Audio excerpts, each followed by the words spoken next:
Donbas में रूसी टैंकों का जबरदस्त एक्शन। ब्रेकिंग न्यूज आ रही है। यूक्रेनी मिलिट्री पर बेहद करीब से बरसाया गया है बारूद और एक के बाद एक गोले दागते नजर आ रहे हैं रूसी टैंक।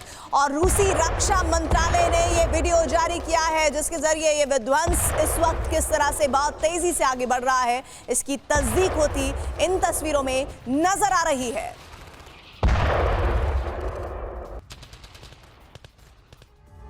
रूस की सेना ने बारूद बरसाकर सोलेडर को पूरी तरह से तबाह कर दिया है। समूचा शहर छिन्न भिन्न हो चुका है, इमारतें बर्बाद हो चुकी हैं, यूक्रेनी सेना के शवों के ढेर लग चुके हैं। हम आपको दिखाते हैं चंद हफ्ते में एक शहर कैसे खंडहर में तब्दील हो गया है, कैसे वैगनर के लड़ाकों ने सोलेडर की गली गली में तबाही मचाई है।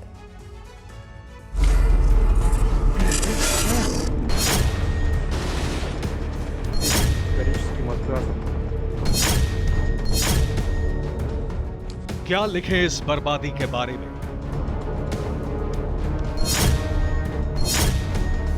क्या बताएं इस तबाही के बारे में?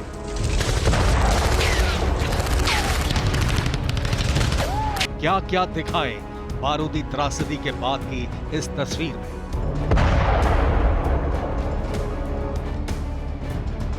ईंट ईंट बिखरा हुआ मकान दिखाएं, जमीनों पर बिछी हुई जवानों की लाश दिखाएं, या फिर बस्ती वीरान दिखाएं।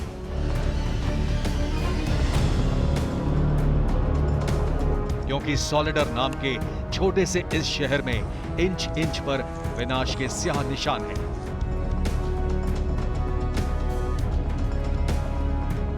इसे ही देखिए जरा। इस दृश्य को ना तो हम हूबहू दिखा सकते हैं और ना ही आप इसे देख सकते हैं। ये कायनात की सबसे हृदय विदारक तस्वीरों में से एक है। ये युद्ध क्षेत्र की सबसे भयावह खूनी व्याख्या है। ये शत्रुता की पराकाष्ठा का क्रूर नतीजा है।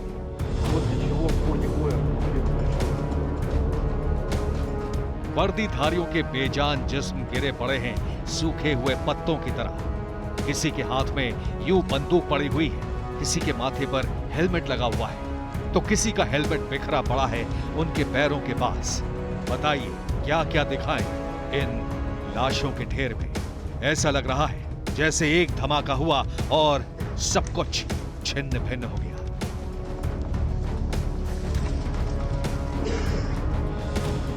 सिर्फ जवान नहीं मरे, पूरा शहर कब्रगाह बन चुका है। बड़ी बड़ी इमारतें ध्वस्त हो चुकी हैं। एक जिंदा शहर चंद हफ्तों में खंडहर बन चुका है, जहां गली गली में इमारतों का अवशेष है और फिजाओं में बारूदी महक शेष है।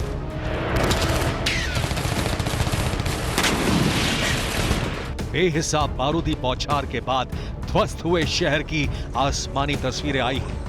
देख लीजिए जरा कैसे खाली पड़ा हुआ है पूरा इलाका। बारूदी धुओं से तरबतर एकदम सुनसान, वीरान, परेशान।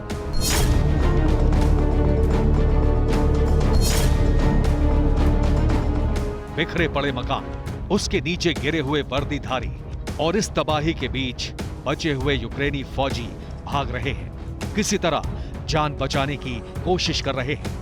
लेकिन रूसी फौजियों के चंगुल में भागते हुए भी यूक्रेनी सैनिक फंसते जा रहे हैं। ये तस्वीर उन्हीं यूक्रेनी फौजियों की है जो जान बचाकर भाग रहे थे, मगर रूसी बंदूकधारियों ने पकड़ लिया। हाथ बंधे हुए हैं, आंखों पर पट्टी बंधी हुई है और इन्हें रूसी सैनिक अपने अड्डे पर ले जा रहे हैं।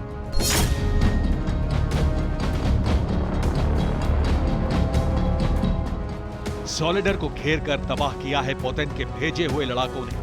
बाखमुत के इस छोटे से शहर में कुछ हफ्ते पहले वैगनर की एंट्री हुई, घेरकर हमला हुआ और फिर क्रूरता के लिए कुख्यात पुतिन की प्राइवेट आर्मी ने तबाही की ऐसी कहानी लिखी जो कल्पनाओं में भी कमाने वाली है।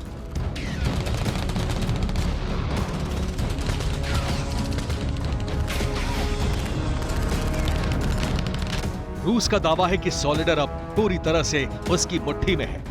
बचे हुए यूक्रेनी सैनिक सरेंडर कर चुके हैं। सोलेडर पर कब्जे का मकसद यही है कि बाखमुत में यूक्रेनी सेना का आपूर्ति मार्ग काट दिया जाए। इससे बाखमुत पर कब्जा करना आसान हो जाएगा, क्योंकि करीब 1.5-2 महीने से बाखमुत में युद्ध चल रहा है।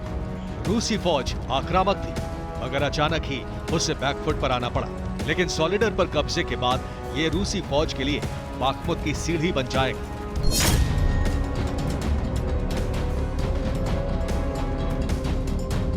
सॉलिडर में लड़ रहे वैगनर ग्रुप की नजर बाखमुत के खनिज खदानों पर है। हालांकि यूक्रेन की ओर से अब भी आजादी की लड़ाई जारी रखने का दावा किया जा रहा है, लेकिन अमेरिका ने भी सॉलिडर में रूसी कब्जे के संकेत दिए हैं। जो भी है, लेकिन इस बीच जो बर्बादी की तस्वीरें आई हैं, वो बेहद डरावनी है।